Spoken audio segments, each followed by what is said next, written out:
Two teens who investigators say lured a convicted sex offender to a Rockbridge County home and videotaped beating him are now facing charges.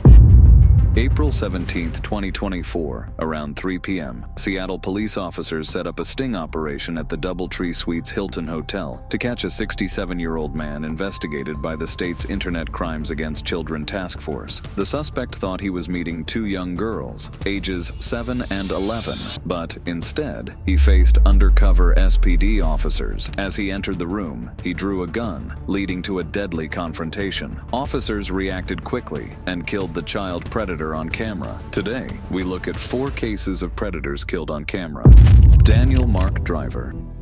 The tragedy that led this mother to execute a predator on camera began with her son, William, who was just 6 years old when he was sexually abused by Daniel Mark Driver. Driver was a trusted figure at a Christian camp where he worked and where William attended. Initially, William enjoyed spending time with Driver, but his demeanor changed drastically after the camp. He became withdrawn, argumentative, and visibly distressed. It was clear that something deeply troubling had happened. The full extent of the abuse came to light when William confided in his Aunt Jan during a weekend stay. He revealed that Driver had taken him into the woods under the pretense of showing him animals and had molested him. Driver threatened to kill William and his family if he told anyone. Despite his fear, William eventually opened up, and Jan felt compelled to inform Ellie Nesler, the child's mother, and the authorities. The investigation revealed that Driver had a history of molesting young boys. His criminal activities date back to the 1980s, when he was first accused of lewd acts with young boys in the San Jose area. Despite these accusations, Driver often managed to evade severe punishment. In 1984, too, he only received a probation rather than a prison sentence, which allowed him to continue his predatory behavior. His modus operandi was disturbingly consistent. He would befriend young boys, shower them with attention and gifts, and then abuse them. After each incident, he would threaten the victims and their families to ensure their silence. In 1989, Driver was arrested for theft in Palo Alto, California. This arrest led to his return to Tuolumne County to face molestation charges involving multiple boys, including William Nesler. William, in particular, continued to suffer from severe anxiety and distress, compounded by the prospect of having to testify against his abuser in court. Thus, the courtroom incident on April 2, 1993, was a culmination of years of trauma,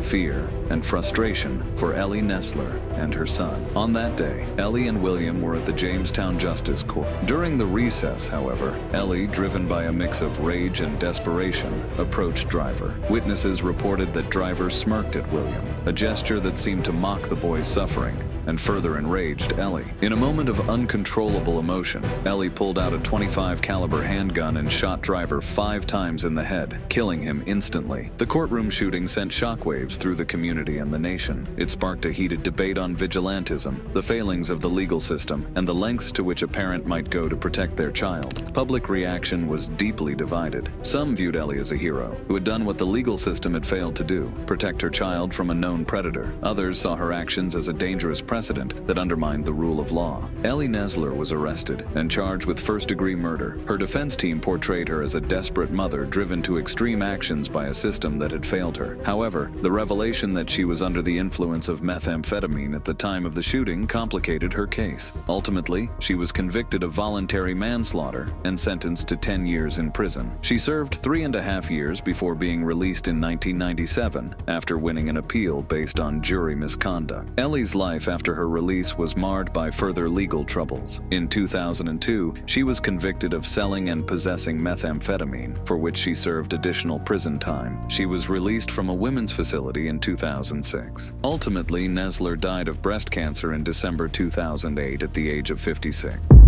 Raymond Johnson. Raymond Johnson was initially arrested after the alleged molestation incident at the state fair. According to reports, Johnson lured the teenage girl into a secluded area where he molested her. Witnesses reported the incident to authorities, leading to Johnson's arrest. During his hearings, the prosecution presented evidence of the molestation, including testimonies from the victim and witnesses who saw Johnson's actions at the fair. Following his arrest, Johnson was held at the Metropolitan Detention Center, MDC, where the first altercation abduction occurred. On the same day, another inmate, who was in jail on drug possession charges, attacked Johnson in a holding cell. Despite being handcuffed, the inmate managed to kick and body slam Johnson. The guards were unaware of this initial fight when they placed the inmates together later, leading to the second and more severe attack in the hallway. This time, Johnson's injuries were significant enough to require immediate medical attention. The violence Johnson faced in prison highlights the dangers accused child molesters encounter while in custody. Inmates often take matters into their own hands, dishing out their form of justice on those accused of crimes against children. The MDC has launched an investigation into the incident, trying to understand why the initial fight was not reported and how the second altercation could have been prevented. Jeff Doucette. Jeff Doucette became infamous for the abduction and sexual abuse of 11-year-old Jody Ploush, triggering a nationwide manhunt. Doucette's heinous actions not only traumatized the Ploush family, but also ignited a subsequent vigilante killing that would be forever etched in the annals of true crime history. On February 19th, 1984, Jeff Duay abducted Jody Ploush from his home in Baton Rouge, Louisiana. Doucette, who had been Jody's karate instructor, had developed a close relationship with the boy, gaining his trust and that of his family. This trust was devastatingly betrayed when Duay took Jody and fled, traveling across state lines to California. During this time, Doucette sexually assaulted Jody, adding to the trauma of the abduction. The disappearance of Jody Ploush sparked an intense nationwide manhunt. Authorities were desperate to locate the young boy and bring him back safely. The FBI became involved, utilizing all available resources to track down Doucette and Jody. The case drew significant media attention, with Jody's distraught parents, Gary and June Ploush, making public appeals for their son's safe return. The search efforts were extensive, spanning several states and involving numerous law enforcement agencies. After nearly a month on the run, the FBI located Doucette and Jody at a motel in Anaheim, California. On March 1st, 1984, Doucette was arrested without incident, and Jody was safely recovered. The rescue brought immense relief to the Ploush family and the community that had been anxiously following the case. Doucette was extradited to Louisiana to face charges of aggravated kidnapping and child molestation. The arrest of Doucette, however, did not quell the rage and grief felt by Gary Ploush, Jody's father. So, on March 16, 1984, as Doucette was being escorted through the Baton Rouge Metropolitan Airport by law enforcement officers, Gary Ploush made a fateful decision. Armed with a revolver, he waited for Doucette to pass by. As the suspect walked through the airport, Ploush stepped forward and fired a single shot into Doucette's head, killing him instantly. The entire incident was captured on news cameras, broadcasting the shocking moment to viewers nationwide. The public reaction to Gary Ploush's actions was deeply divided. Many saw him as a grief-stricken father who sought justice for his son in a way the legal system could not provide. Others viewed his actions as a dangerous precedent of taking the law into one's own hands. Gary Ploush was charged with second-degree murder. However, his defense argued that he acted out of temporary insanity, driven by the overwhelming emotional trauma of his son's abduction and abuse. The defense presented evidence of the severe psychological impact on Gary, which resonated with many in the community who sympathized with his plight. Ultimately, Gary Ploush pled no contest to manslaughter. The judge sentenced him to a 7-year suspended prison term, 5 years of probation, and 300 hours of community service. This lenient sentence reflected the court's recognition of the extraordinary circumstances and the intense emotional suffering Gary had endured. Yet the ordeal had a profound impact on Jody Ploush. The trauma of the abduction and abuse, compounded by the public nature of his father's actions, shaped his life in significant ways. As an adult, Jody Ploush has worked to raise awareness about child sexual abuse and advocate for victims' rights. He even wrote a book detailing his experiences and the long-term effects of the events on his family. Ricardo Giesman.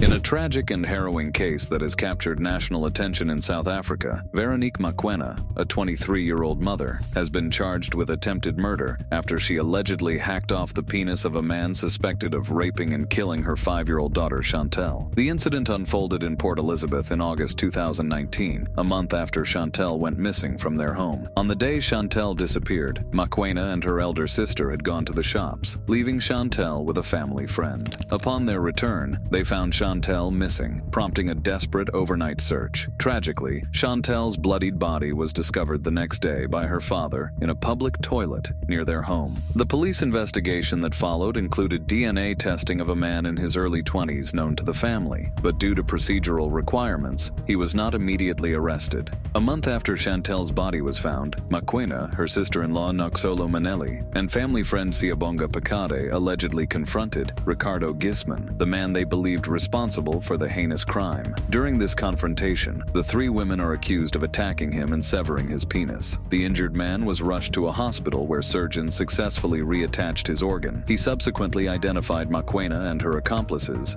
as his attackers. Following the attack, Maquena was arrested and held in jail for 2 weeks before the charity Enough is Enough helped raise funds for her bail. Advocate Fundale Matoto has taken up her defense, arguing that the charges should be reduced to assault or grievous bodily harm rather than attempted murder. Outside the court, Maquena expressed her profound grief, stating, "When Chantel was found, my heart sank. I was crushed. My daughter was gone. While we looked for her through the night, she had been lying in that cold toilet. I was broken. I still am." On August 3rd, the suspect was taken in for questioning by police, but was later released pending DNA results. The police's Cole Priscilla Naidu told the man may be rearrested if the DNA results positively identify him. Eventually, Gisman was found guilty in the Gikeberha High Court and has to now spend the rest of his life behind bars. If you liked the video, please consider subscribing and sharing so we can keep bringing more content like this. See you next time.